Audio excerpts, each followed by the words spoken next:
नमस्ते दोस्तों, स्वागत है आपका मेरा यूट्यूब चैनल पर। आज हम बात करने वाले हैं एक ऐसी मूवी की जो पिछले कुछ दिनों से इतनी ज़्यादा कंट्रोवर्सी में थी जिसकी कोई हद नहीं। और हो भी क्यों ना, उसने भारत के सबसे पावन ग्रंथ यानी कि रामायण की ऐसी की तैसी कर दी। अब आप लोग सोच रहे होंगे कि एक रिव्यू वीडियो बनाने में मुझे 1 महीने से ऊपर का समय क्यों लग रहा है। तो इसके 2 मुख्य कारण हैं। पहला कि मैं पहले सारे रिव्यू वीडियोस देखना चाहती थी और मैं वो चीज़ ढूंढ रही थी जो मैं बोलना चाहती हूँ, लेकिन मुझे अब तक किसी रिव्यू वीडियो में वो दिखाई नहीं दिया, तो मुझे वीडियो बनाना पड़ रहा है। दूसरी बात, मुझे इतना टाइम लगा क्योंकि ये मूवी मुझसे एक बार में देखी ही नहीं जा रही थी। ये एक नाइटमेयर मूवी है, मतलब किसी भी ऐसे व्यक्ति के लिए जिसको रामायण की कहानी पता है या जिसके मन में श्री राम के प्रति, माता सीता के प्रति प्रेम है, हनुमान जी के प्रति और बाकी सारे रामायण के किरदारों के प्रति सम्मान है मन में, उसके लिए इस मूवी को देख पाना एक नाइटमेयर से कम नहीं होने वाला था। तो मैंने जब ये मूवी देखनी चालू करी, ऑब्वियसली फोन पर, क्योंकि मैं थिएटर पे टिकट्स के पैसे वेस्ट नहीं करना चाहती थी इस पे, तो उस फोन पर मुझे मूवी देखने में कुछ 1 हफ्ते से ऊपर लगा, क्योंकि मैं प्रोसेस ही नहीं कर पाई थी कि कोई इतना कैसे गिर सकता है। मूवी के डायलॉग्स को लिखते वक्त कैसी अभद्र भाषा का प्रयोग किया गया है ये तो आपको अब तक पता चल गया होगा। लोगों की कॉस्ट्यूम्स के साथ भी कैसा खिलवाड़ किया ये भी पता चल गया होगा। और कैसे कहानी भी चेंज कर दी गई, जैसे कि लक्ष्मण और इंद्रजीत के बीच का युद्ध बिल्कुल वैसे नहीं दिखाया गया जैसे रियल रामायण में मेंशन्ड है। उसके अलावा युद्ध रात को दिखाया गया जो कि संभव नहीं था उस जमाने में, क्योंकि सूर्यास्त के बाद तो युद्ध ही नहीं होता था। इसके अलावा वैद्य सुषेण ने बताया था संजीवनी के बारे में, लेकिन इस मूवी में पता नहीं कहाँ से विभीषण की पत्नी का कैरेक्टर आता है जिसको भी इतना सेक्सुअलाइज किया कि वो भी खराब हो गया। पर ये सब तो वो बातें हैं ना जो आपने बाकी रिव्यू वीडियोस में भी देखी होंगी। आज मैं आपको जो चीज़ बताने वाली हूँ उसको सुनने के बाद आपको लगेगा कि कैसे इस मूवी ने इंटरनेशनल लेवल पर भारत की इमेज को कितना ज़्यादा खराब कर दिया है। देखिए, मैं शुरू ऐसे करती हूँ कि रामायण हो या महाभारत या अन्य कोई भी ऐसी चीज़ जो हमारे ग्रंथों में या पुराणों में कहानियाँ मिलती हैं, इन कहानियों में कुछ चीज़ें ऐसी होती हैं जो इतनी ज़्यादा इंस्पिरेशनल होती हैं या इतनी ज़्यादा यूनिक होती हैं कि जब किसी फॉरेनर को ये बात पता चलती है तो वो अपने तरीके से इसको अडाप्ट करके अपनी फिक्शनल मूवीज़ में डालता है। ये बात सत्य है। बड़ी बड़ी मूवीज़ जो फॉरेन की हिट हुई हैं, जिसके दीवाने इंडियंस भी हैं, उसके भी मैक्सिमम सीन्स हमारे ही ग्रंथ की किसी कहानी से या किसी एक पर्टिकुलर सीन से उठाए गए हैं और हम समझ ही नहीं पाते।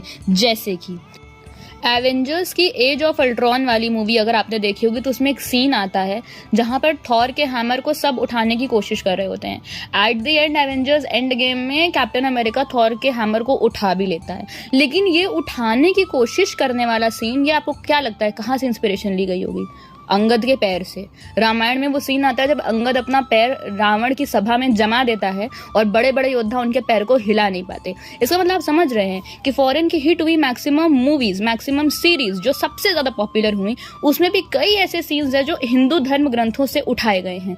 लेकिन आदि पुरुष के साथ सबसे बड़ी प्रॉब्लम क्या बनी कि ये एक हिंदू ग्रंथ पर मूवी बनाते वक्त इन लोगों ने बाहर से चीजें कॉपी करी। मतलब ये आपको ऐसा नहीं लग रहा जैसे वो हमसे कॉपी कर रहे हैं और हम उनसे कॉपी कर रहे हैं? ये कौन सी बात हुई? इंद्रजीत के पास मायावी होने की शक्ति थी, इसका मतलब ये नहीं कि उसके पास फ्लैश की शक्ति थी। हाँ ठीक है, हो सकता है उसके पास फ्लैश की भी शक्तियां हों, लेकिन उसके अलावा और भी शक्तियां थी। उसकी शक्ति को इतना लिमिट क्यों कर दिया? और फिर गेम ऑफ थ्रोन्स का ड्रैगन वो यहाँ पर चमगादड़ बन जाता है और रावण का पुष्पक विमान बन जाता है। मतलब कुछ भी। अब अगर कोई फॉरेनर इस मूवी को देखता है तो वो क्या सोचेगा कि भारतीय धर्म ग्रंथों पर मूवी बनाने के लिए भी हमको फॉरेन के कैरेक्टर्स की शक्तियां, फॉरेन के कैरेक्टर्स के जो भी फीचर्स हैं उनको कॉपी करना पड़ रहा है। वो भी इतना एग्जैक्ट कॉपी कर रहे हैं कि समझ आ रहा है कि कहाँ से कॉपी हो रहा है। जबकि मैं तो ये कहूंगी कि वो स्मार्ट है कॉपी करने में, कम से कम एग्जैक्ट तो कॉपी नहीं करते। ऐसा लगता है कि हाँ उन्होंने आइडिया लिया और फिर अपनी कहानी खुद लिखी उस चीज के सराउंडिंग पे। हम क्या करते हैं, हमने एग्जैक्ट उनकी चीजों को कॉपी कर दिया, वो भी एक ऐसी चीज बनाने के लिए जिसमें किसी की कॉपी करने की जरूरत नहीं थी। वो अपने आप में इतनी यूनिक थी कि अगर आप उसको एज इट इज बनाते तो पता नहीं वो कितनी पॉपुलर होती। मैं इतनी श्योर क्यों हूं कि वो पॉपुलर होती ही होती, क्योंकि 2020 के समय जब लॉकडाउन लगा था तब रामायण का, जो रामानंद सागर जी की रामायण है, उस रामायण का पुनः प्रसारण किया गया था। यानी कि वो एक नया बना शो भी नहीं था, 30 साल पुराने शो का पुनः प्रसारण किया गया और वो इतना पॉपुलर हुआ कि बड़े बड़े शोज, यहाँ तक कि गेम ऑफ थ्रोन्स को भी उस वक्त रामायण ने हरा दिया था। वो भी वो रामायण जिसमें याद रखिए कोई भी वीएफएक्स यूज नहीं हुआ था, एकदम पुराने जमाने की। जब वो गेम ऑफ थ्रोन्स को हराने में सक्षम थी तो सोचिए अगर आदि पुरुष अच्छे वीएफएक्स के साथ एकदम असली कहानी को बनाती, सही एक्सप्रेशंस के साथ बनाती, सही कैरेक्टर्स को मूवी में लेकर आती, तो ये मूवी कितनी पॉपुलर हो सकती थी, मूवी कितनी अच्छी हो सकती थी। अब हम यहाँ तक आ गए हैं तो यही बात कर लेते हैं कि रामानंद सागर जी के रामायण में आखिर ऐसा क्या है जो आज तक किसी और रामायण में आ ही नहीं पा रहा है। अगर आपने रामानंद सागर जी के या उनके बेटे के इन सब के इंटरव्यूज देखे होंगे, या फिर जो राम लक्ष्मण माता सीता का रोल करने वाले लोग हैं इन सब के भी इंटरव्यूज देखे होंगे, तो आपको मालूम चला होगा कि उस शो को बनाते वक्त एक अजीब सी डिविनिटी होती थी सेट पर। जो चीज लोग एक्सपीरियंस भी करते थे, जो भी कैरेक्टर प्ले कर रहा था उस चीज को वो एक्सपीरियंस करता था। द कपिल शर्मा शो पर जब इनकी पूरी स्टार कास्ट आई थी रामायण की कुछ सालों पहले, ये पुनः प्रसारण के बाद, तब वहां पर ये चीज बताई गई थी कि कैसे सुग्रीव मिले थे इन लोगों को सेट पर रहते रहते ही। इनको पता नहीं था सुग्रीव किससे बनाना है, बट इनको सडनली वो चीज सेट पर मिल जाती है कि हाँ हमें इसको कास्ट करना है सुग्रीव बनाने में।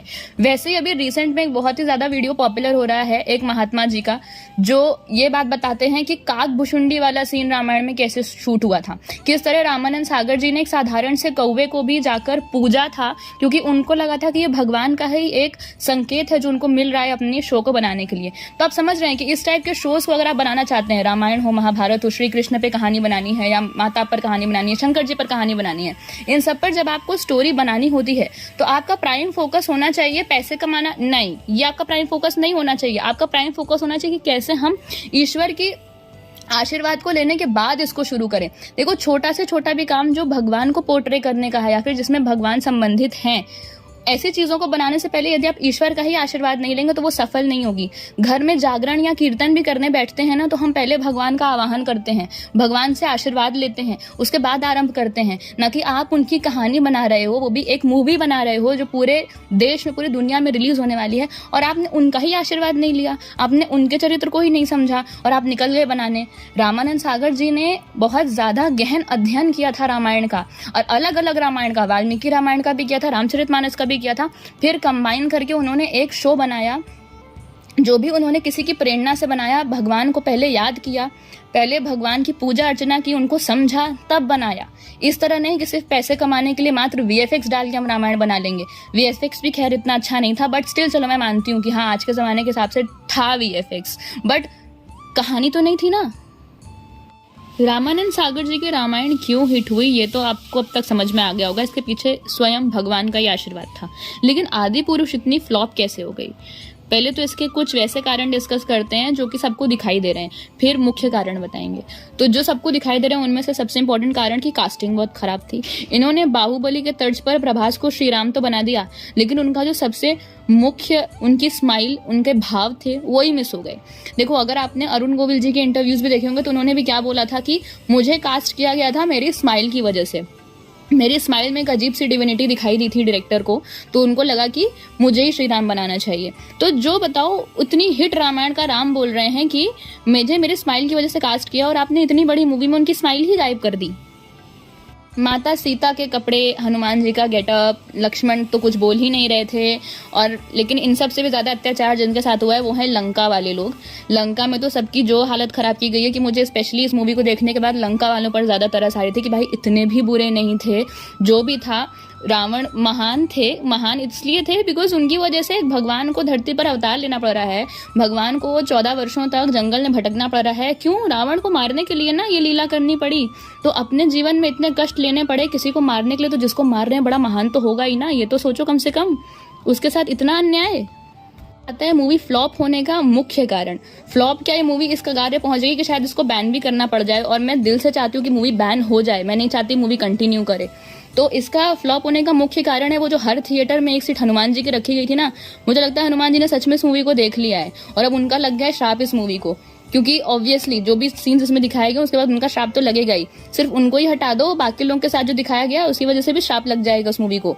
तो ये फ्लॉप होने का मुख्य कारण भगवान का कोप ही है। जैसे श्री रामानंद सागर जी के रामायण के हिट होने का मुख्य कारण भगवान का आशीर्वाद था, इसके साथ जस्ट ऑपोजिट हो रहा है, और मैं सच बोलूं तो सही हो रहा है। ये डिजर्व करती है मूवी जो इसके साथ हो रहा है इस वक्त वो। सो आई होप आपको मेरा आज का एनालिसिस पसंद आया होगा। अगले वीडियो तक के लिए बाय, थैंक यू एंड जय श्री राम।